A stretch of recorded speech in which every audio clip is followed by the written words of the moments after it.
সত্যি অবাক করার মতো একটা বিষয়। আলহামদুলিল্লাহ দুবাইতে বাংলাদেশিদের ভিসা ট্রান্সফার ওপেন হয়ে গেছে।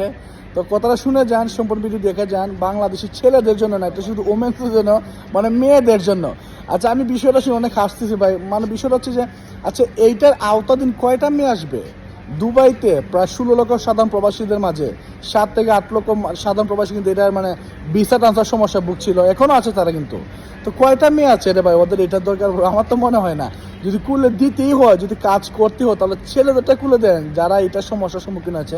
তো অবশ্যই ইনশাল্লাহ আল্লাহর মতো হয়তো বা যদি নসিবে থাকে, সবার উদ্দেশ্যে বলতেছি, কুলে দিতেও পারে আমাদের ছেলেদের। তবে আমি মনে করি মেয়েদেরটা থেকে ছেলেদেরটা কুলা দরকার। আর তারপর আলহামদুলিল্লাহ যা আমার যা বোনরা যা দরকার আছে তারা এখন ট্রান্সফার করতে পারবে, কোনো সমস্যা নেই।